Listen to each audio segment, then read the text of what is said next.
কথা তো একটা মনে পড়ছে, এটা কি কইলে তা? আমি না একবার ওয়াজও গেলাম মাওয়ার হেই ফারো, পদ্মা নদীর হেই ফারো বাবা। তা আমারে যখন দাওয়াত দিছে পরে আমার যারা বন্ধু বান্ধব অনেকে কয় হুজুর এটা কি আপনি নতুন না আরো আগে গেছেন? আমি কি আবার প্রথম যাইতে আসি। তখন কিন্তু আপনার ওই পদ্মা সেতু চালু হয়েছে না, তখন ওই লঞ্চে ফারন লাগে অথবা স্পিড বোর্ডে ফারন লাগে। তো এইটালি কয় যে সাংঘাতিক বিষয় হ্যাঁ কইলাম আপনারা দেখবেন হোটেলওয়ালারই সবচেয়ে বাটফাট। আমি কই কীরকম? কয় খানা ফাতো বোয়াই দিয়া ওকে সাইডা টাইডা মজা করে খানা দিয়া যখন মাইট ফাতো গিয়া সারবেন খাওয়া অর্ধেক হয়েছে আটকে একটা ইয়া কইব লঞ্চ ছাইড়া দিতে আছে। তারপরে তো হালাই দিয়া যাবেন হেঁটে বইয়া বইয়া খাইতে আছে। আমি কই যাও কইয়া দিচ্ছেন ভালো হয়েছে, তাইলে আমিও যাইতে বুদ্ধি করিয়ে যায়। তা আমি যখন গেছি পরে আমারে যেমনে হেন ডাকারাই করে মনে যেন ফ্রি খাওয়ায়, ভিতরে আসেন সেটা ডাইল ভাত খান, কোনো সমস্যা নাই, মনে হয় যেন ওইটা দাওয়াত খাওয়াইতে আছে আমারে। তো এরকম ডাইকা ডুইকা নিয়ে বয়াইছে। ম্যানেজারটা আমার দেখা কি চিনছে না চিনছে কইতে পারতাম না, তখন আমার তো পরিচিত নাই, কারণ ওই ইয়ার পরে না আমার চিনারা একটু বাড়ছে। হ্যাঁ ওই ইয়ারা যে কইসলাম যে হে ইয়ারার পরে না, ইয়াটা কখন যেত না, তোমরা যত কথা কেউ ইয়াটা আর কখন যেত না হয়। এমনি বড় বিপদে আছি, চিন্তা করছি একটা বুর্গা কিনালাম। তোমরা যা শুরু করছো আমি সাংঘাতিক বিপদে আছি। হয় মার হাবা কয় না রে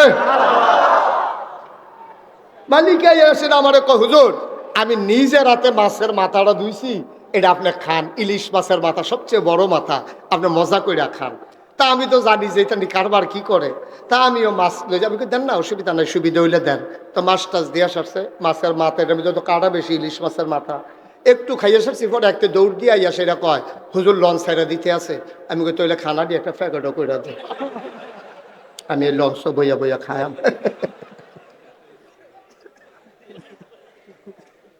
টেনশনের দরকার নাই, যাও যাও একটু দেরি হইব, তাহলে আমি কই খাইয়েই উঠি।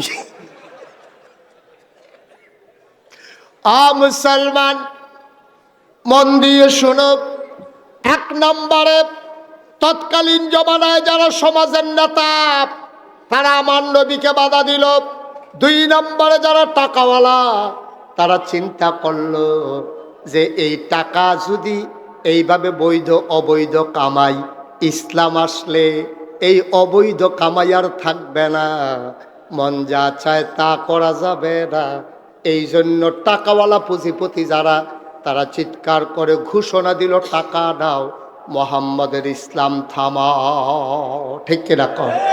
আজকে বাংলাদেশে দেখবেন এখানে যেহেতু শিক্ষিত সচেতন জনগণ বেশি, এই জন্য ওভাবেই বলি, আজকে বাংলাদেশে দেখবেন যখন পহেলা বৈশাখ হয় তখন বিভিন্ন জায়গায় মেলা হয়, ওপেন এয়ার কনসার্ট হয়।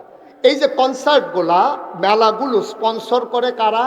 দেখবেন প্রাণ কোম্পানি, RFL কোম্পানি, অথবা দেখবেন বড় বড় মেঘনা গ্রুপ, অথবা দেখবেন সিটি গ্রুপ, বড় বড় গ্রুপ যারা আছে, বেক্সিমকো গ্রুপ, ওরা করে কি আপনার পহেলা বৈশাখ, রমনা বটমূলের ছায়ানটের আয়োজন, তারপরে আপনার কি বলে 31st নাইট, তারপরে 16ই ডিসেম্বরের নামে ওপেন এয়ার কনসার্ট স্টেডিয়ামের ভিতরে।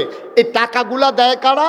টাকাগুলা দেয় বাংলাদেশে বড় বড় শিল্পপতি যারা, টাকার মালিক যারা, যারা আগে দাঁড়িয়ে রাখছিল বিপদ হইরা কামাই নিচ্ছে। আসেনি রে কারবা? আগে দেখলে মনে হইতো ফেরেস্তা একটা যাইতে আছে, সাদা পায়জামা, সাদা পাঞ্জাবি, সাদা টুপি, সাদা চুল, কি সুন্দর, অক্ষরে দরবেশের মতো না, দরবেশে এত সুন্দর করে আটটা যাইতো। আর যেই মাত্র মাইন খাসি ভাত করলো, কামাইয়া কুমাইয়া হমান। ঠিক কিরকম? হ্যাঁ আচ্ছা কোন দুঃখে কই যারা ফাড়েনি কর। আচ্ছা আমরা রে হেরা কয় আমরা বিলে ধর্ম ব্যবসায়ী, আমরা বিলে ধর্ম লইয়া রাজনীতি করি, ধর্ম লইয়া ব্যবসা করি। এই যে মাহবুবুর রহমান আশরাফি, উনি যে মাদ্রাসার প্রিন্সিপাল, আচ্ছা ওনারে যদি কয় আপনার গলা ছুরি লাগানোইব আর না হইলে দাড়ি কামান, উনি কইব দাড়ি কামানো যাইতো না, ছুরি লাগাইলে লাগাও। আমি মুশতাক ফয়েজি, আমার যদি 1 কোটি টাকার প্রস্তাব দেয়, 100 কোটি টাকার প্রস্তাব দেয় যে 100 কোটি টাকা দেওয়া হবে, আপনি দাড়িগুলা কামাই ফেলেন, আমার দ্বারা কি সম্ভব? কথা কথা সম্ভব? তাহলে যেই মানুষগুলো কোটি টাকার কাছে হার মানে না, যেই মানুষগুলো গলায় বুকে বন্দুক ধরলে তার ইসলাম থেকে দূরে সরে যেতে চায় না, তারা হয়ে গেছে ধর্ম ব্যবসায়ী। আর যারা রাজনৈতিক ভাবে নিজেকে প্রতিষ্ঠিত করার জন্য সুরত ধারণ করে ইসলামের, সুর শরীয়ত হলো শয়তানের। ওরা ধর্ম ব্যবসায়ী না, আমরা ধর্ম ব্যবসায়ী, ওরাই হচ্ছে প্রকৃত ধর্ম ব্যবসায়ী। ঠিক কিনা বলো?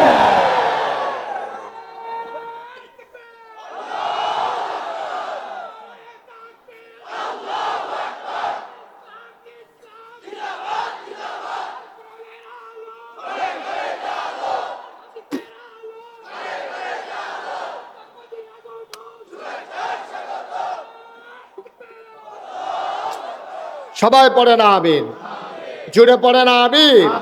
তাহলে রেজাল্ট কি দাঁড়ালো? রেজাল্ট দাঁড়ালো আল্লাহ তাবারক ওয়া তাআলা ১৫০০ বছর আগেই জানতেন এই কারবার যে হবে। তোমরা সুরত ধরবা একরকম, সিরত নেবা আরেক রকম। এজন্য আল্লাহ বলছেন ওয়ালা তুতিল কাফিরিন ওয়াল মুনাফিকিন, কাফের মুনাফিকদের অনুকরণ করা যাবে না, যাবে না, যাবে না। ঠিক কিনা কও? এই পথে আমরা যেদিন এসেছি, যেদিন আল্লাহকে আল্লাহ বলে মেনে নিয়েছি, নবীকে নাউজুবিল্লাহ বলবেন না? জোরে বলবেন না নাউজুবিল্লাহ? আবার আপনারা রায় দিবেন ১৫০০ বছর আগে যারা নবীকে গালি দিল, মারতে গেল, পাথর মারল, আজকে ১৫০০ পরে এই ২০২৫ সালে ১২ই জানুয়ারি আবার আপনারা রায় দিবেন নবী কি খারাপ মানুষ ছিলেন? নবী কি সন্ত্রাসী ছিলেন? নবী কি বাসের ভিতরে আগুন দিছিলেন? নবী কি ক্ষমতা দখল করতে চাইছিলেন? চান্দিনা বাজারে ভিড় দখল দিছিলেন? তাহলে নবীরে মারতে গেল কেন? কারণটা কি? একটাই তখন শুধু কারণ ঘটেছে, নবী বলেছেন তোমরা পড়ো লা ইলাহা। আচ্ছা, তাইলে এই কথা বলার কারণে নবীরে তারা মারতে ধরে, গালি দেয়, ধ্বংস করতে চায়। আমি মুশতাক ফয়েজি, নাগাইশের পীর সাহেব, আমি যদি এখন জিকির শুরু করি আর ফজল পর্যন্ত লা ইলাহা ইল্লাল্লাহ জিকির করি, সব মানুষ বিরোধিতা করবে দূরের কথা। সবাই এসে আমার এই দেশি মুরগির ডিম সিদ্ধ করে নিয়ে আসবে, মুরগার চাউ ছোট্ট করে বুনা করে সিডারুডি দিয়া যে হুজুরে অনেকক্ষণ ধরে জিকির করতে আছে, বিদেশি কম্বলটা, ফুতের টেহারা, গাছের লাউডা, মাছের মাথাটা, গরুর কলজাড়া সব আইনা নাগাইশের হুজুরের রুমের চতুর্দিক দিয়া, জিকিরের চতুর্পাশ দিয়া এরকম হাদিয়া তোহফা আসতে আছে। আর এলাকার সবাই কইতে আছে, রে হুজুর যে জিকির করে, মনে হয় মাছে জিকির করে, গাছে জিকির করে, আকাশে জিকির করে, বাতাসে জিকির করে, কি সুন্দর জিকির। আমি জিকির করলে বাধা তো আসেই না, বরঞ্চ আমার হাদিয়ার অভাব হয় না। আর নবীজি ঠিক এই জিকিরটা করার কারণে নবীজির উপরে আঘাত আসলো, গালি আসলো, ওরা মারতে ধরলো। তাইলে বুঝা যা গেল কুসকুস কালা হয়। ঠিক কিনা কম? বুঝা গেল আমার জিকির আর নবীজির জিকির এক জিকির না। কারণ আমার জিকিরে কারো কিচ্ছু আসে যায় না। আর ওরা বুঝে ফেলেছে নবীর জিকির মানে সাংঘাতিক জিকির। আবু জাহেল বুঝেছে আমি এখন সমাজের নেতা, আমি এখন সর্দারি করি।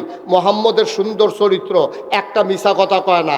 আগের রাইতে এই বিচারের নাম দিয়া আগের রাইতে টেহা খায় না, আমানতে টেহা মাইরা খায় না, রাস্তার গম আইছে এইডিও খায় না, হগিন্ডি বেডির লেগে বিস্কুট আইছে, আমরা হেতারা সেই বিস্কুট খাইয়া বইয়া রয়েছে। ঠিক কিনা?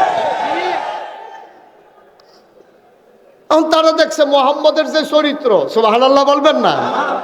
আমার নবীজির যে চরিত্র, যে সুন্দর অনুপমা আদর্শ, কি সুন্দর তার হাসি, কি সুন্দর তার চেহারা, কি সুন্দর তার ব্যবহার, কি মজার তার এই মেহমানদারি। এই মানুষটা যদি সমাজে কায়েম হয়ে যায়, তাইলে আমি আবু জাহেলের সর্দারি এই সমাজে আর চলবে না। ঠিক কিনা কর? কথা ঠিক কিনা কর? এটা স্বাভাবিক জিনিস, এটা স্বাভাবিক জিনিস। সব অসতের মেলার ভিতরে একজন মানুষ যখন সৎ হিসাবে প্রকাশ পায়, তখন অসৎ মানুষগুলো ডিস্ট্রয় হয়ে যায়, সততা বিজয়ী হয়ে যায়। কিন্তু আমাদের দেশে কি জানেন, অসতের এত মেলা হয়েছে, সৎ মানুষের এখনো কোনো দাম নাই। ঠিক কিনা কম? মনে করেন সব এই মাঠের ভিতরে হাজার হাজার মানুষ, আপনারা সবাই কাপড় চুপড় পরে আসছেন। এখন যদি একটা লোক একবার উলঙ্গ হইয়া, নিচেও কিচ্ছু নাই, উপরেও কিচ্ছু নাই, একবার উলঙ্গ এই মাঠের মাঝখানে আইয়া যদি দাঁড়ায়, তা আমরা সবাই মিল্লা উনার থেকে আরম্ভ করিয়া আমি মাহবুবুর রহমান আশরাফি ভাই, প্রিন্সিপাল হুজুর, আমরা এখানে যারা আছি সবাই কি বলবো? সবাই বলবো একটা অসভ্য কইতাইয়া মাই দেখে রইছে, তার শৈলকটা কাপড় চুপড় নাই, বার করতারে। কইব কি কইব না? কথা না কইব কি না কর? কারণ যেহেতু আমরা সবাই কাপড় পরে রাখছি, এখন একটা উলঙ্গ মানুষ আসলে সে হবে অসভ্য। কিন্তু সবাই যদি আমরা উলঙ্গ হইতাম, একটা মানুষের গাওয়ার ওই নাগেশের পিসাব থেকে আরম্ভ করিয়া মনে করেন কারো গায়ে এক টুকরা কাপড়ও নাই, এর ভিতরে যদি দিয়ে একজন লোক কাপড় পরে আইয়ে আমরা সবাই মিললে তারে কি কয়া অসভ্য না প্রত্যেকটা টানা তুনা ফেসে বাড়াতে টানা তুনা ফেসে ইয়া হেন বইছে। এখন এই জাহিলিয়াতের জমানায় কারবার হয়েছে এইটা সব অসভ্যের মেলার ভিতরে একজন সভ্য নবী তাকে তারা গ্রহণ করতে পারে নাই, সবাই মিলে তারা মারতে গেল, ঠিক কিনা কন? মুসলমান মন দিয়ে শুনুন, নবী দাওয়াত দেওয়ার সাথে সাথে তিন দল মানুষ নবীর বিরোধিতা শুরু করে দিল। একদল হলো তৎকালীন সমাজের সমাজপতি যারা, তৎকালীন সমাজের নেতা যারা, এক নম্বরে ওরা বিরোধিতা করলো। কারণ হলো ওরা জানে আমার নবীর শাসন যদি আল্লাহর শাসন যদি কায়েম হয়ে যায়, সৎ লোকের শাসন যদি কায়েম হয়ে যায়, আর এই জমিনে যদি আল্লাহর আইন বাস্তবায়ন হয়ে যায়, তাইলে আবু জাহাল, আবুল আহাব, উতবা, সাইবা কারোর পাত্তা থাকবে না, ঠিক কিনা? এই জন্য এক নম্বরে দাঁড়ালো ওরা যারা তৎকালীন সমাজের নেতা ছিল। দুই নম্বরে বিরোধিতা করলো কারা? যারা টাকাওয়ালা, কোটি কোটি টাকার মালিক ছিল। তারা বুঝে ফেলেছে যদি দিন কায়েম হয়ে যায়, শতকরা 2.5 টাকা হারে কেউ ইচ্ছা করে জাকাত দিলে দেবে, নাইলে তার থেকে জাকাত আদায় করা হবে। সুতরাং সে বুঝে ফেলছে এত মেহনতের টাকা ইসলামের নাম দিয়ে আমার কাছ থেকে নিয়ে যাওয়া হবে। এই জন্য তৎকালীন পুঁজিপতি টাকাওয়ালা যারা, তারা ঘোষণা দিয়ে দিল টাকা নাও, ইসলাম থামা, ঠিক কিনা কন? এখনো একটু কথা কয়েন, আপনি কিন্তু 2-3 বার কথা কইছেন আমি দেখছি, হ্যাঁ একটা শব্দও করেন না, বিরক্ত করেন, আমার সময় আমি পাবো কম। এটার ভিতরে দিয়ে আপনারা ফেরিঘাটের তারার মতো কাম করলে কারবার হইব। কথা তো একটা মনে পড়ছে, এটা কি কইলে তা? আমি না একবার ওয়াজও গেলাম মাওয়ার হেইফারো, পদ্মা নদীর হেইফারো ভাই। তা আমারে যখন দাওয়াত দিছে পরে আমার যারা বন্ধু বান্ধব অনেকে কয় হুজুর এটাকে আপনি নতুন না আরো আগে গেছেন? আমি আবার প্রথম যাইতে আসি। তখন কিন্তু আপনার ওই পদ্মা সেতু চালু হয়েছে না, তখন ওই লঞ্চে ফারণ লাগে অথবা স্পিড বোর্ডে ফারণ লাগে। তো এইটান্ডি কয় যে সাংঘাতিক বিষয়, হ্যাঁ ন কইলাম আপনারা দেখবেন হোটেলওয়ালারই সবচেয়ে বাটফার। আমি কই কীরকম? কয় খানা ফাতো বোয়াই দিয়া ওকে সাইডা টাইডা মজা করে খানা দিয়া যখন মাইট ফাতো গিয়া সারবেন, খাওয়া অর্ধেক হয়েছে, আটকে একটা আইয়া কইব লঞ্চ ছাইডা দিতে আছে, আপনি তো হালাই দিয়া যাবেন হেতেন বইয়া বইয়া খাইতে আছে। আমি কই যাও কইয়া দিচ্ছেন ভালো হয়েছে, তাইলে আমিও যাইতে বুদ্ধি করিয়ে যায়। তা আমি যখন গেছি পরে আমারে যেমনে হ্যাঁ ডাকারাই করে মনে যেন ফ্রি খাওয়ায়, ভিতরে আসেন সেটা ডাইল ভাত খান, কোনো সমস্যা নাই, মনে হয় যেন ওই দাওয়াত খাওয়াইতে আছে আমারে। তাই এরকম ডাইকা ডুইকা নিয়ে বয়াইছে। ম্যানেজারটা আমারে দেখা কি চিনছে না চিনছে কইতে পারতাম না, তখন আমারে তো পরিচিত নাই, কারণ ওই ইয়ার পরে না আমার চিনাটা একটু বাড়ছে। হ্যাঁ ওই ইয়ারটা যে কইসলাম যে হে ইয়ারটার পরে না, ইয়াটা কখন যেত না, তোমরা যত কথা কেউ ইয়াটা আর কখন যেত না হয়। এমনি বড় বিপদে আছি, চিন্তা করছি একটা বুর্খা কিনালাম। তোমরা যা শুরু করছো আমি সাংঘাতিক বিপদে আছি, হয় মার হাবা কয় না রে মালিকাই আসেন আমারে কয় হুজুর আমি নিজে রাতে মাছের মাথাটা ধুইছি, এটা আপনি খান, ইলিশ মাছের মাথা সবচেয়ে বড় মাথা, আপনি মজা কইরা খান। তা আমি তো জানি যে এটা কারবার কি করে, তা আমিও মাছ লই যাবি, দেন না অসুবিধা নাই, সুবিধা হইলে দেন। তো মাছ টাছ দিয়ে সারছে, মাছের মাথা এটার মধ্যে তো কাটা বেশি, ইলিশ মাছের মাথা একটু খাইয়ে সারছি। পরে একটা দৌড় দিয়ে আইয়া সেটা কয় হুজুর লঞ্চ ছাইরা দিতে আছে। আমি কই তৈলে খানা দিয়ে একটা প্যাকেটও কইরা দে, আমি এই লঞ্চ বইয়া বইয়া খায়াম।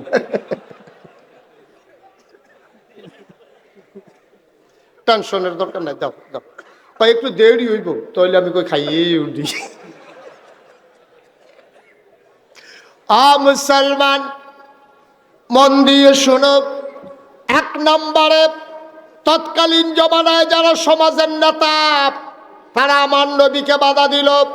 2 নম্বরে যারা টাকাওয়ালা তারা চিন্তা করলো যে এই টাকা যদি এইভাবে বৈধ অবৈধ কামাই, ইসলাম আসলে এই অবৈধ কামাই আর থাকবে না, মন যা চায় তা করা যাবে না। এই জন্য টাকাওয়ালা পুঁজিপতি যারা তারা চিৎকার করে ঘোষণা দিল টাকা দাও, মোহাম্মদের ইসলাম থামাও, ঠিক কিনা কর? আজকে বাংলাদেশে দেখবেন এখানে যেহেতু শিক্ষিত সচেতন জনগণ বেশি, এই জন্য ওভাবেই বলি। আজকে বাংলাদেশে দেখবেন যখন পহেলা বৈশাখ হয় তখন বিভিন্ন জায়গায় মেলা হয়, ওপেন এয়ার কনসার্ট হয়। এই যে কনসার্টগুলা মেলাগুলো স্পন্সর করে কারা? দেখবেন প্রাণ কোম্পানি, RFL কোম্পানি, অথবা দেখবেন বড় বড় মেঘনা গ্রুপ, অথবা দেখবেন সিটি গ্রুপ, বড় বড় গ্রুপ যারা আছে, বেক্সিমকো গ্রুপ। ওরা করে কি আপনার পহেলা বৈশাখ, রমনা বটমূলের ছায়ানটের আয়োজন, তারপরে আপনার কি বলে 31st নাইট, তারপরে 16ই ডিসেম্বরের নামে ওপেন এয়ার কনসার্ট স্টেডিয়ামের ভিতরে। এই টাকাগুলা দেয় কারা? টাকাগুলা দেয় বাংলাদেশে বড় বড় শিল্পপতি যারা, টাকার মালিক যারা, যারা আগে দাঁড়িয়ে রাখছিল বিপদুমিরা কামাই নিচ্ছে। আসেনি রে কারবা? আগে দেখলে মনে হইতো ফেরেস্তা একটা যাইতে আছে, সাদা পায়জামা, সাদা পাঞ্জাবি, সাদা টুপি, সাদা চুল, কি সুন্দর। অক্ষরে দরবেশের বোতলও দরবেশে দরবেশে এত সুন্দর করে আটটা যাইতো। আর যেই মাত্রতে মাইনখাসি ভাত পড়লো, কামাইয়া কুমাইয়া হমান। ঠিক কিনা কম? হ্যাঁ। আচ্ছা কোন দুঃখে কই যারা ফাড়েনি কর। আচ্ছা আমরা রে হেরা কো আমরা বিলে ধর্ম ব্যবসায়ী, আমরা বিলে ধর্ম লইয়া রাজনীতি করি, ধর্ম লইয়া ব্যবসা করি। এই যে মাহবুবুর রহমান আশরাফি, উনি যে মাদ্রাসার প্রিন্সিপাল, আচ্ছা ওনারে যদি কয় আপনার গলা ছুরি লাগানোইব, আর না হইলে দাড়ি কামান, উনি কইব দাড়ি কামানো যাইতো না, ছুরি লাগাইলে লাগাও। আমি মুশতাক ফয়েজি, আমার যদি 1 কোটি টাকার প্রস্তাব দেয়, 100 কোটি টাকার প্রস্তাব দেয় যে 100 কোটি টাকা দেওয়া হবে, আপনি দাড়িগুলা কামাই ফেলেন, আমার দ্বারা কি সম্ভব? কথা কথা সম্ভব? তাহলে যেই মানুষগুলো কোটি টাকার কাছে হার মানে না, যেই মানুষগুলো গলায় বুকে বন্দুক ধরলে তার ইসলাম থেকে দূরে সরে যেতে চায় না, তারা হয়ে গেছে ধর্ম ব্যবসায়ী। আর যারা রাজনৈতিক ভাবে নিজেকে প্রতিষ্ঠিত করার জন্য সুরত ধারণ করে ইসলামের, সিরত হলো শয়তানের, ওরা ধর্ম ব্যবসায়ী না, আমরা ধর্ম ব্যবসায়ী, ওরাই হচ্ছে প্রকৃত ধর্ম ব্যবসায়ী। ঠিক কিনা বলো?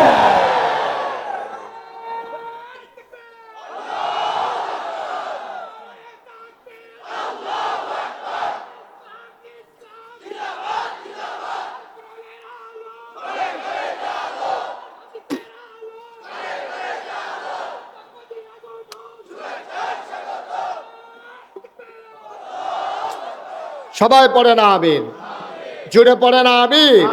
তাহলে রেজাল্ট কি দাঁড়ালো? রেজাল্ট দাঁড়ালো আল্লাহ তাবারক ওয়া তাআলা ১৫০০ বছর আগেই জানতেন এই কারবার যে হবে। তোমরা সুরত ধরবা একরকম, সিরত নেবা আরেক রকম। এজন্য আল্লাহ বলছেন ওয়ালা তুতিল কাফিরিন ওয়াল মুনাফিকিন, কাফের মুনাফিকদের অনুকরণ করা যাবে না, যাবে না, যাবে না। ঠিক কিনা কও? এই পথে আমরা যেদিন এসেছি, যেদিন আল্লাহকে আল্লাহ বলে মেনে নিয়েছি, নবীকে নবী বলে মেনে নিয়েছি, যেদিন বিশ্বাস করেছি এই জীবন থেকে একদিন হারিয়ে যাওয়া লাগবে, আর ওই জীবনটা শুধু যেমন তেমন জীবন না, সেখানেই হবে আসল ফায়সালা। সেই দিন থেকে দৃঢ় মনোবল নিয়ে, অটল পাহাড়ের মতো অবিচল আস্থা নিয়ে আমরা বিশ্বাস রেখে এগিয়ে যাচ্ছি। এই পথে চলতে গেলে এ পথ কখনো কুসুমাস্তীর্ণ নয়, এ পথ কণ্টকাকীর্ণ। এ পথে চলতে গেলে কাটার আঘাতে রক্তাক্ত হওয়া লাগবে, রঞ্জিত হবে পিচ ডালা পথ। এটা জেনে জেনেই আমরা এ পথে এসেছি। আমরা জানি এ পথে আসতে গেলে মামলা হবে, হামলা হবে, জেল জুলুম নির্যাতন হবে, প্রয়োজনে জীবন দেওয়া যাবে, ঈমান দেওয়া যাবে না। রাজি আছো কিনা হাত তুলে দেখা।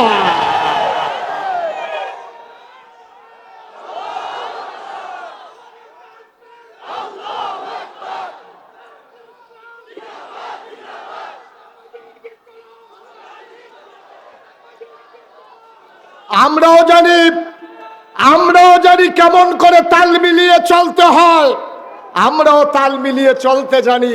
কিন্তু আমরা বিশ্বাস করি এই দুনিয়ায় ফুলের মালার কোনো দাম নাই, কবরে যদি হয় জোতার মালা। ঠিক কিনা বলো? আর এই দুনিয়ায় যদি টিটকারি হয়, মস্কারা হয়, গুম হয়, নির্যাতন হয়, নিপীড়ন হয়, মামলা হয়, হামলা হয়, ফাঁসি কাস্টে ঝুলতে হয়, বিশ্বাস আছে যেদিন কবরে যাব অপেক্ষা করছে আমাদের জন্য ফুলের মালা। ঠিক কিনা বলো? সুতরাং দুনিয়ায় ছেলেরা বসাও, তারা চুপ করে বসাও। তা কায়দা ভাইয়া লাইছে বালা, সবাই কনা আমিন, জোরে কনা আমিন। সুতরাং ভাইয়ারা, এটা কোনো হিংসি না, ঝগড়া বিবাদ না, কাউকে হ্যায়ও করা না, কাউকে খাটো করা না। বিশ্বাস করেন আপনি এই পথে যখন অবিচল আস্থা নিয়ে চলবেন, আপনার হাদিয়া বন্ধ হয়ে যাবে, আপনার উপরে টিটকারি আসবে, মস্কারা আসবে, চাকরির উপরে আঘাত আসবে, আপনাকে মানুষ টিটকারি মারবে, আপনার স্ত্রী আপনাকে মস্কারা করবে এই পথে যদি আপনি সঠিকভাবে আসেন। আজকে নতুন করে আসেন, দেখবেন আপনার স্ত্রী আপনাকে টিটকারি করে মস্কারা করবে। আপনি দাড়ি রাখেন না, দাড়ি রাখছেন, আপনার স্ত্রী দাড়ির পক্ষে না, দেখবেন আপনার কি আগুন যাইতে আছে ঘরের ভিতরে। আপনি টের পাইছে, যার ঘরে এই আগুন সে টের পাইছে। আপনি হাতে জি কইও লাভ নাই, না কইও লাভ নাই, যার ঘরে এই আগুন। এখন তো দাড়ি রাখছে, তো হুজুরের ওয়াজ শুনে 5 ওয়াক্ত নামাজ পড়ে দাড়ি রাখছে, পাঞ্জাবি গাও দেয়, টুপি পাতার দিয়ে আনে, তার বউয়ে কি একটা কারবার চাইতে আছে ঘরটার ভিতরে, একটা আগুন জ্বলতে আছে, এর ভিতরে দিয়া হ্যাঁ তার শালিয়ে ফোন দিছে, আপা কেমন আছো? কই কি এর বালা, নমুনা খারাপ। দুলাভাই কতটা দুলাভাই আছে, মাইয়া তো সিল্লান দিয়া লাগছে, দুলাভাইয়ের কি হয়েছে? কতটা দুলাভাই হুজুর না, দুলাভাই বলে হুজুর হয়ে গেছে গা, দাড়ি রাখলো গেরে, টুফি মাথার দিল গেরে, দুলাভাই এখন হুজুর হয়ে গেছে গা, তাই দুলাভাইয়ের নাই। নাউজুবিল্লাহ কইতেন না, জোরে বলবেন না নাউজুবিল্লাহ। তাইলে বিরোধিতা করলো কয় দল? 1 নম্বরে যারা রাজনৈতিক নেতা, 2 নম্বরে যারা ছিল পুঁজিপতি টাকাওয়ালা। আজকেও বাংলাদেশে ওই যে বললাম পহেলা বৈশাখে 31st নাইটে 16ই ডিসেম্বরের বিজয়ে তারা টাকা দেয়, পয়সা দেয়, কোটি কোটি টাকা কনসার্টে আয়োজন করে, স্পন্সর করে। আজকে চান্দিনা মাহফিল হয়, এখানে কোনো একটা গ্রুপ এসে বলবে না কোরআনের মাহফিল যখন হয় আর আমরা যখন মুসলমান, পুরাটা খরচ আমরা কোম্পানি দিতে চাই, বাংলাদেশে কোনো কোম্পানি আয়োজন করতে রাজি না, ঠিক কিনা? ওরা বেহায়াপনা ছড়ানোর জন্য ওদের টাকা ইনভেস্ট করে, ওরা ইসলামকে ধ্বংস করার জন্যে তারা টাকা ইনভেস্ট করে, যুবক যুবতীর মাঝে অবাধ বিচরণ ছড়িয়ে দেওয়ার জন্যে, বেহায়াপনা অশ্লীলতায় আমার এই যুব সমাজকে ধ্বংস করার জন্যে ওদের যত পায় তারা, ইসলামকে রক্ষা করার জন্য ওদের একটা টাকাও খরচ হয় না, ঠিক কিনা বলেন? 3 নাম্বার কারা বিরোধিতা করলো? আবার আপনারা চমকে উঠবেন, থমকে দাঁড়াবেন, আশ্চর্যান্বিত হয়ে যাবেন। 3 নম্বরে নবীর যারা বিরোধিতা করেছে ওরা হলো তৎকালীন ধর্মগুরু। যারা তৎকালীন সময়ে পূজা দিত, আমাদের দেশে হিন্দুদের যে পূজা দেয়, তো নিজে নিজে কিন্তু পূজা দেয় না, পূজা নিয়ে ব্রাহ্মণের কাছে কয়, ঠাকুরের কাছে কয়, পুরোহিতের কাছে কয়, ভাই আমার একটা পূজা দেওয়া লাগবে, আমার বড় বিপদে আছে, ব্যবসায় বাইর খাইছি, ফলা বিদেশ যাইব, তারে বিয়া করায়, ফলা বাচ্চা হইছে, আমার একটা পূজা দেওয়া লাগবে, একটা পূজাটা দিয়ে দিয়েন। এই কথা বলার পরে তখন পুরোহিত কি কয়, ঠাকুর কি কয়? ঠাকুর কয় 1 ছড়ি কলা লাগবে, 5 কেজি দুধ লাগবে, একটা ধুতি লাগবে, একটা গামছা লাগবে, নতুন একটা ফাতিলা লাগবে, একটা কলস লাগবে, আর একটা খাসি ফাডা, হেরার তো ফাডা না, একটা পাঠা লাগবে। এই সবগুলো নিয়ে আসেন, পূজা দেওয়া হবে। খুব ঠান্ডা মাথায় চিন্তা করেন। এখন পূজা দেবে একজন হরিনাথ, হরিনাথে পূজা দিব, গেছে ঠাকুরের ব্রাহ্মণের কাছে, ব্রাহ্মণ তারে কইয়া দিছে কি কি লাগবো, কলার ছড়ি লাগবো, দুধ লাগবো, ফাড়া লাগবো, খাসি, তারপরে ধুতি লাগবো, গামছা লাগবো, নতুন ফাইলা লাগবো, নতুন কলস লাগবো। আচ্ছা এবার মনে করেন আজকে থেকে বাংলাদেশে সব পূজা বন্ধ, ইন্ডিয়াতে সব পূজা বন্ধ, তো যারা ধর্মগুরু, যারা ঠাকুর, যারা পুরোহিত, এখন তো তার কাছে আর কেউ পূজা দিতে যায় না। তো পূজা দিত না গেলে তার কলার ছড়িও শেষ, তার 5 কেজি দুধও শেষ, ফাড়াও শেষ, গামছাও শেষ, তার ধুতিও শেষ, তার নতুন কলসও শেষ, ফাইলাও শেষ। এবার আপনার এখন এই ব্যাহতার কি বাংলাদেশও আছে যে আপনি কইবেন পূজা বন্ধ আর ব্রাহ্মণ ঠাকুরেরা কইবে কোনো সমস্যা নাই, বন্ধ করে দাও? এটা মেনে নেবে না। তারা চাইবে পূজা চলুক, তাইলে আমাদের ইনকামের পথ খোলা থাকুক। বাংলাদেশও একদল আলেম নামদারি, যারা নবীর কুওয়ারিস, নবীর প্রকৃত ওয়ারিস নয়, যারা জীবন বাজি রেখে নবীর দিনকে আগাই নিতে চায় না, যারা মনে করে এমনি দাওয়াত টাওয়াত খাইয়া হ্যানতে লইয়া সইয়া এই কেউ দোয়া কইরা ফার কইরা দিয়া এইভাবে বিভিন্ন সময়ে বিভিন্ন কাজ কইরা যারা বৈশা খায়, শক্ত সামর্থ্য মানুষ থাকার পরেও, এলেম কালাম থাকার পরেও সে একটা গৃহস্থিও করে না, একটা অটোও চালায় না, একটা রিক্সাও চালায় না, একটা ভ্যানও চালায় না, কোনো চাকরিও করে না, কোনো ব্যবসাও করে না, কোনো কৃষিকাজও করে না। যেই মানুষটি বইয়া খায়, তারা চিন্তা করছে ইসলাম যদি কায়েম হয়ে যায়, সবাই যদি কাজ করে খাওয়া লাগে, তাইলে তো আমার এই সবই বন্ধ। এই সবই বন্ধের জন্য তৎকালীন জমানায় একদল ধর্মগুরু যারা, তারা নবীর বিরোধিতা করেছে, ঠিক কিনা? আজও এই বাংলাদেশে একদল মুসলমান নামধারী, টুপিদারি, ঢোলাদারি, একদল পাঞ্জাবিওয়ালা মানুষ, তারা দেখা গেছে যে ইসলামের মৌলিক বিষয়ে কথা আসলে তারা নিজেদেরকে ইসলামের বিরোধিতা করা শুরু করে। এবং যখন ওই গণজাগরণ মঞ্চ হয়েছিল, শাহবাগের জমিনে যখন অশ্লীলতা বেহায়াপনা ছড়িয়ে পড়েছিল, তখন এই বাংলাদেশে আলেম নামদারি মানুষগুলোও বলেছে যে আমরা সবচেয়ে বড় পুণ্যের কাজ করেছি, এই বেহায়াপনায় যোগ দিতে পেরেছি, ঠিক কিনা বল? সবাই বলেন নাউজুবিল্লাহ, জোরে বলেন নাউজুবিল্লাহ। তো বইয়া খাওয়ান গেলে মেহনত করে খায় কারা? বইয়া খাওয়ান গেলে তো মেহনত করে খাওয়ানোর দরকার নাই। বাংলাদেশে মনে কষ্ট নেবেন না, হক্কানি পীর মাশায়েখ আছে বলে এখনো বাংলাদেশে মুসলমান টিকে আছে, কিন্তু পীরালির নাম দিয়া একদল যেইভাবে ইসলামটাকে শেষ করে দিয়েছে, একদল, সবাই না, হক্কানি পীর মাশায়েখ আছেন এখনো, কিন্তু পীরালির নাম দিয়া একদল মানুষ এই হগিন্নি বেডি টেহা দেয় খায়, রিক্সাওয়ালা টেহা দেয় খায়, খালি হিকছে এইটা এমনি আত্রা এমনি থাহে, কেটাই যেন এমনি ঘুরাই দিছিল, এটা আবার এমনি হইয়া যাই, ঠিক কিনা কও? কেন আপনার মতো মানুষ, আমি যে মুশতাক ফয়েজি, আমিও তো ফিরসাব, আমি মান্য, আমি মাটি কাটলেও তো ডেলি 500 টাকা পাইম, আমি যদি মাটিও কাটি আমার ডেলি 500 টাকা রুজ দেওয়ান লাগবো। আমি অটো চালাইলেও 1000 টাকা কামাই করতাম পারাম, আমি সিএনজি চালাইলে আমি 1500 টাকা কামাই করতে পারবো। কিন্তু বাংলাদেশে এমন অনেক পীর আছে, 1-2 জন না, শত আছে, কোনো কাজ নাই, অর্ধাঙ্গ বিকলাঙ্গ না, পরিপূর্ণ সুস্থ মানুষ, শুধু বৈশা খায়, মানুষ দেয় আর খায়, এইরকম আছে নাকি নাই? তারে বসান, ছেলে বসো, উডে সিফা দিয়ে বয়ে থাকবে না, আছে নাকি নাই? অথচ দেখেন 1500 বছর আগে আমার নবীজি, আহারে, কেউ যদি প্রমাণ দিতে পারেন যে একদিন তিনি বসে খাইছে, আবার একদিন একজন প্রমাণ দেন, একটা প্রমাণ দেন যে নবী 63 বছরের জিন্দিগিতে একদিন তিনি অসহায়ভাবে শুধু বসে তিনি খাবার দাবার চেয়েছে। ওনার কি হাদিয়া ছিল না? সাহাবারা তো কলজাটা কাটতে দিয়া লাইতে চাইছে, তারা বাড়িঘর দিয়া লাইছে।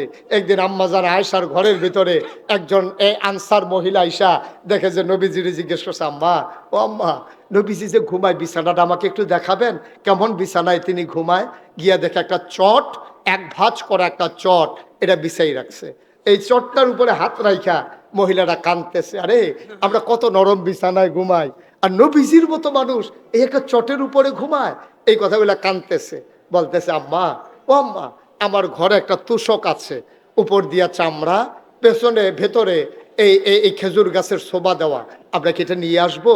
আম্মা জান আয়েশা ছোট্ট মানুষ, তিনি খুশি হয়েছেন, তিনি মনে করলেন মজাই হবে, আরাম করে শোয়া যাবে। যখন এই টাইনা দেওয়া হলো, ঈদ অবসরে নবীজি ঘরে ঢুকলেন।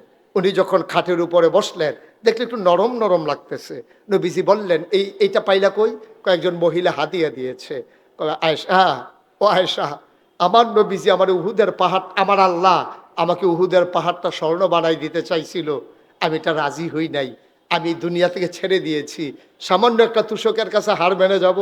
ওকে ডেকে তুষকটা ফেরত দিয়ে দাও, আমার তুষক লাগবে না, আমার জন্য এই চটি আমার যথেষ্ট। সুবহানাল্লাহ বলবেন না?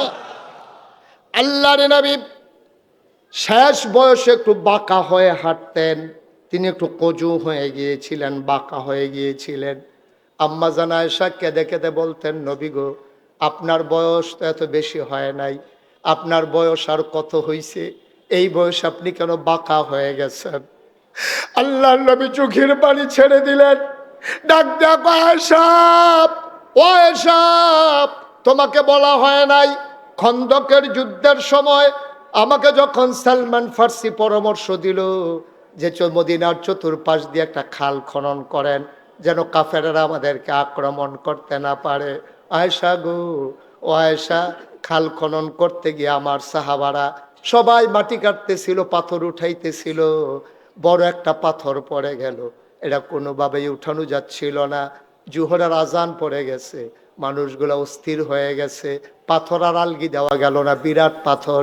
নবীজির কানে যখন খবর গেল, নবীজি বললেন সবাই সরো, এই দায়িত্ব আমার উপরে, আমাকে দাও, পাথরটা আমি সরিয়ে দেই। সুবহানাল্লাহ।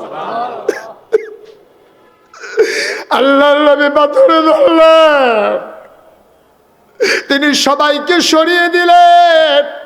আল্লাহর নবী পাথর ধরে যেই টান মেরেছেন, রগের ভিতরে টান পড়েছে, কোমরের ভিতরে তিনি ব্যথা পেয়ে ফেললেন। তিনি আস্তে করে সোজা হয়ে দাঁড়াতে গেলেন, একটু বাঁকা হয়ে গেলেন।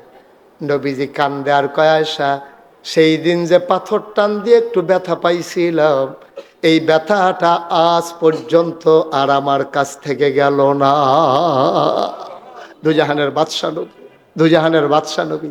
ভাই, ইবনে তাফসির ইবনে কাসির, একটা বিশ্ববিখ্যাত তাফসির, ইবনে কাসির দামিশকি রহমাতুল্লাহ আলাই, তার একটা হাদিস এনেছেন সেখানে নবীজির। এই হাদিসটা এত রেয়ার, আমি আর কোথাও অনেক জায়গায় খুঁজছি, আমি হাদিসটা আর পাই নাই। সেখানে ইবনে কাসির দামিশকি রহমাতুল্লাহ আলাই বলেন, একবার নবীজি বসে আছেন, এমন সময় একজন বেদুইন আরব, দূর মরুভূমির গ্রামের একটা আরব মুসলমান আসছে নবীর দরবারে, এসে বলতেছে, আসসালাতু ওয়াসসালামু আলাইকা ইয়া রাসূলুল্লাহ, আসসালাতু ওয়াসসালামু আলাইকা ইয়া হাবিবাল্লাহ। নবী বললেন, ওয়া আলাইকুম আসসালাম ওয়া রাহমাতুল্লাহ, কি খবর? কই, ইয়া রাসূলুল্লাহ, আপনি কি আমাকে চিনতে পেরেছেন? কই, না, তোমাকে তো চিনলাম না।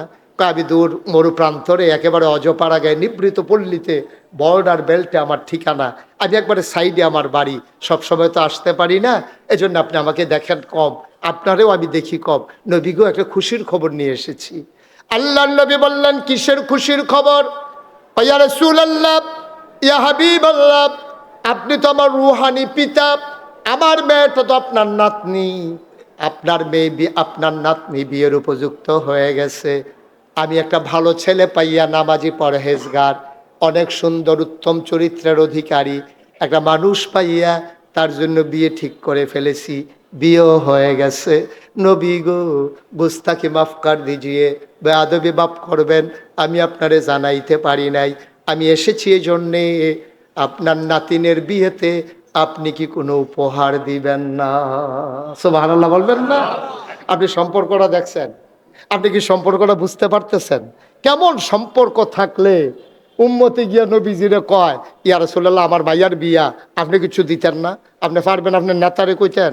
আপনি পারবেন আপনার ফিস সাহেবরে কইতেন যে, হুজুর, সারাটা জীবন তো আপনার ফিসে ঘুরলাম, আমার মেয়ের তো বিয়া, আপনার তো নাতিন, আপনি কি দিবেন হুজুর? এই কথাটা বাংলাদেশে কোনো ফিস সাহেবের কাছে গিয়ে বলা যাবে? বরং ফিস সাহেব আরও আশায় থাকে, নাতিনের যখন বিয়ে হইছে, একটা লুঙ্গি আর একটা ছাতি তো নিশ্চিত, ঠিক কিনা কর? ছাতি তো একটা ফার্মওয়ে, লুঙ্গি এতে কোনো সন্দেহ নাই, পাঞ্জাবির কাপড়ও দিত ফা।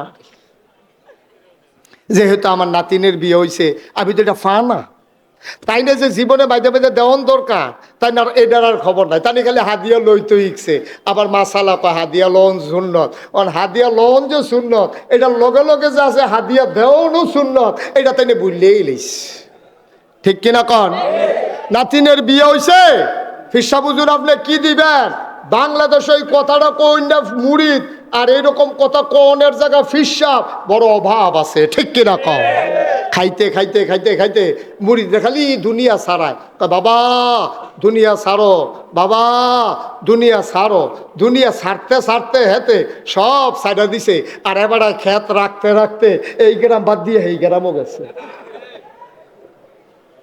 মুরিদরা খালি দুনিয়া ছাড়ায়, আর এবারে খালি দুনিয়াটা আঞ্জা দিয়া ধরে। আপনি বললে আপনি জিব্বা কামড় দিয়ে কচ করে কেটে ফেলবেন। আমি এমন একজন পীর সাহেবের নাম জানি, আপনি শুনলে অবাক হয়ে যাবেন। এই যে গত বিএস খতিয়ান হইল, এই লাস্ট যেটা বাংলাদেশের সরকার যে খতিয়ান করতে হইলো, অফিসার এসে এক ফিস সাহেবরে জিগাইছে যে হুজুর আপনার জায়গা জমির কাগজপত্রটি লই আইয়েন কোন, আমি এটি ফরাইজ মতো বাক করে দিয়া দেন। এবারে হাসতে হাসতে কয় আমি আবার বাহির ঘরে একজনে সব দিয়ে আমারে দেন।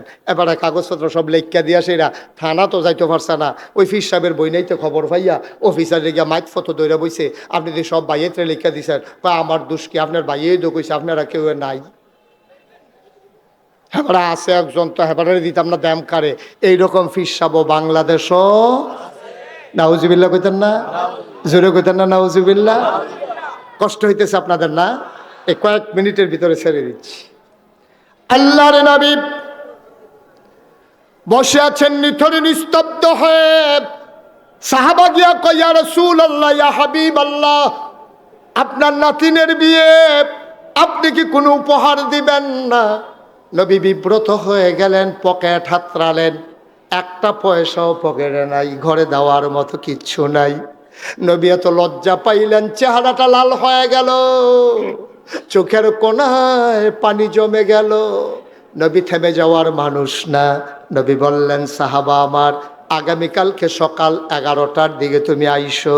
যদি আমি দরজা বন্ধ করে আরাম ফরমাই, তোমার সাথে আমার গোপন সংকেত, তুমি দরজায় ধরে নাড়া দেবা, শিকলে ধরে 3 বার নক করবা, আমি বুঝবো তুমি এসেছো, তোমাকে অনুমতি দেওয়া হলো, আমি এটাকে বেয়াদবি মনে করব না।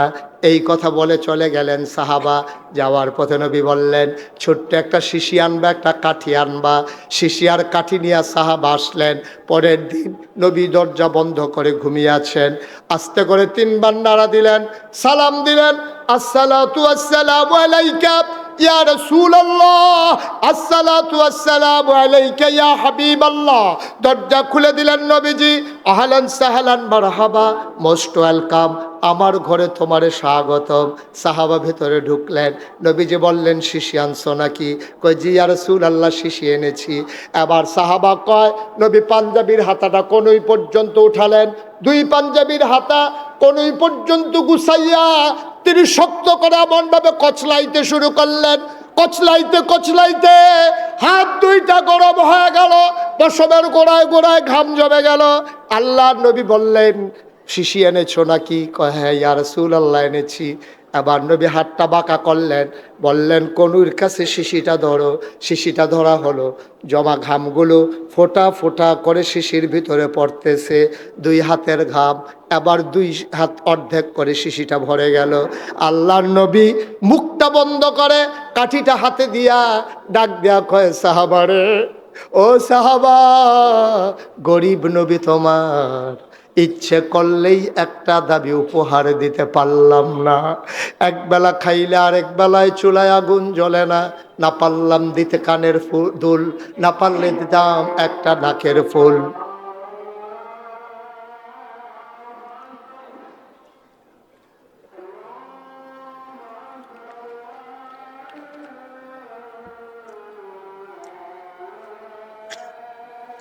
একটু বসেন, এই যে এই ছেলে মাইটা কালারের গঞ্জি, বসো।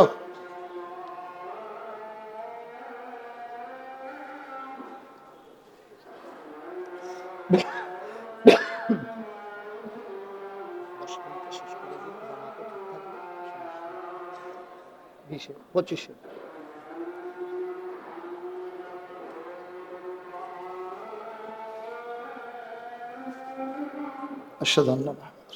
উঠেন না, আমরা সবাই জামাতে নামাজ পড়বো, একটু বসেন, আমি শেষ করে দেবো। আজানের পরে 15 মিনিট টাইম আছে, আমার মাথায় আছে সব, বসেন।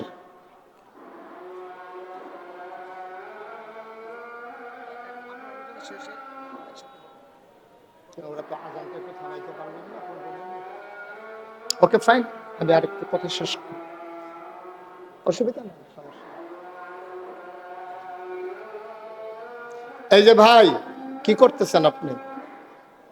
আর আসতেন যা পরে, পরে বইয়ে থাকেন সেখানে।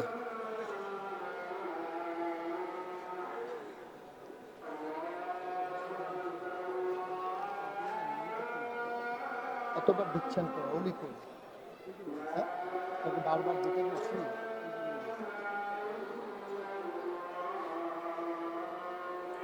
আল্লাহুম্মা সাল্লি আলা সাইয়্যিদিনা মুহাম্মদ। সবাই পড়েন আমিন। দুই একজন ভাই উঠতেছিলেন, এটা না, এরকম না, বিষয়টা এরকম না। প্রস্রাব তো ধরতেই পারে। আপনি ঢাকা থেকে বাসে উঠছেন, প্রস্রাব ধরছে, চান্দিনা আসার আগ পর্যন্ত কতবার আপনি কইছেন কন্ট্রাক্টরে কই গেট লক, চাকরি থাকতো না। আপনি এই ফেসাব লই আইয়া পড়ছেন না চান্দিনা। তো মাহফিলও ফেসাব ধরলে করণ লাগবে, এটা কইছে কাটা, একটু বইলেই তো হয়। কই দেন, অসুবিধা নাই। আমিন কন, জোরে কন, আরো জোরে। আমি শেষ করে দিচ্ছি, যে কথাটা শুরু করেছিলাম শেষ করব না, ছেড়ে দেব? সবাই কন আমিন। বন্ধুরা আমার, ভাইরা আমার, আবার আল্লাহর নবী চোখের পানি ছেড়ে দিয়ে কয়, সাহাবা আমার, তোমার গরিব নবী একবেলা খাইলে আর একবেলা খাবার নাই। একদিন চুলায় আগুন জ্বললে 3 দিন চুলায় আগুন জ্বলে না। তোমার মেয়ের বিয়েতে খুব আশা ছিল বড় একটা উপহার দেব, কিন্তু দেব কেমনে? গরিব নবী তোমার দিতে পারলাম না একটা নাকের ফুল, 2টা কানের দুল, পারলাম না গলার মালা, হাতের বালা, বেনারসি কাঁথান, কোনো কিছুই তোমার মেয়েকে দেওয়া হলো না। ঘরে এসে তালাশ করলাম, বিয়েতে দেওয়ার মতো কি আছে তোমার মেয়ের জন্যে? অনেক তালাশ করার পরেও কোনো জিনিস পাই নাই। তোমারে কথা দিয়েছি উপহার দেব, বাবা কিচ্ছু দিতে পারলাম না। এই যে আমার গায়ের পসিনা, এই যে পসিনা মুবারক ঘাম, এটা তোমার শিশির ভিতরে দিলাম, মুখটা বন্ধ করে নিয়ে যাও। তোমার মেয়ের বিয়েতে আমি নবীর পক্ষ থেকে এইটাই উপহার।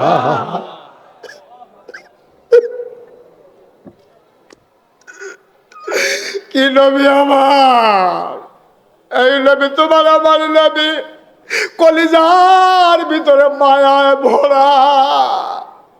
আল্লাহ কোরআনুল কারীমে কত সুন্দর করে ওয়াজ করে দিলেন, ফাবিমা রাহমাতিন মিনাল্লাহ, ফাবিমা রাহমাতিন মিনাল্লাহি লিনতা লাহুম ওয়ালাউ কুনতা ফাজ্জান গালিজাল কলব লানফাদ্দু মিন হাওলিক ফাআফু আনহুম ওয়াস্তাগফির লাহুম ওয়াশাবিরহুম ফিল আমর ফাইযা আযামতা ফাতাওয়াক্কাল আলাল্লাহ ইন্নাল্লাহ ইউহিব্বুল মুতাওয়াক্কিলিন।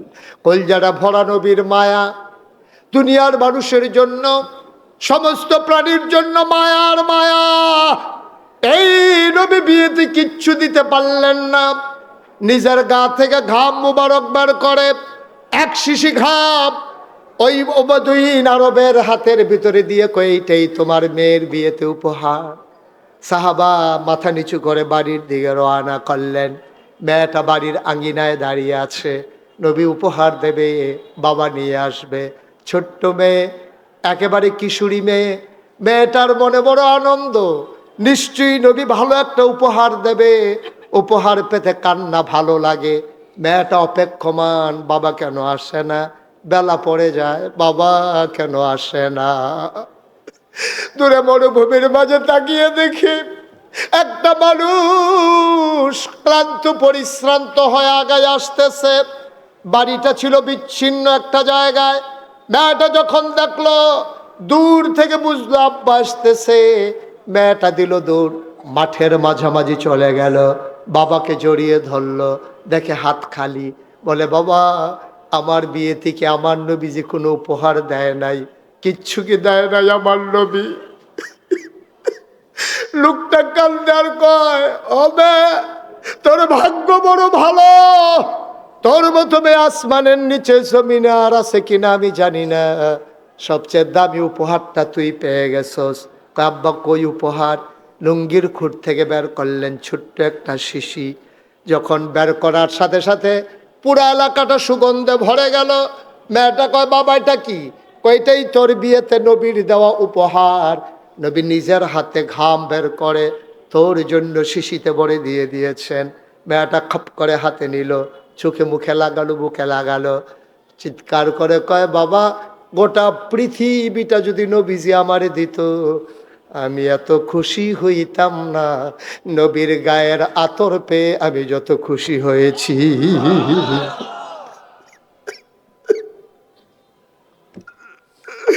ও চান্দিনার মুসলমান, ও এলাকার মুসলমান, মুশতাক ফয়েজি যদি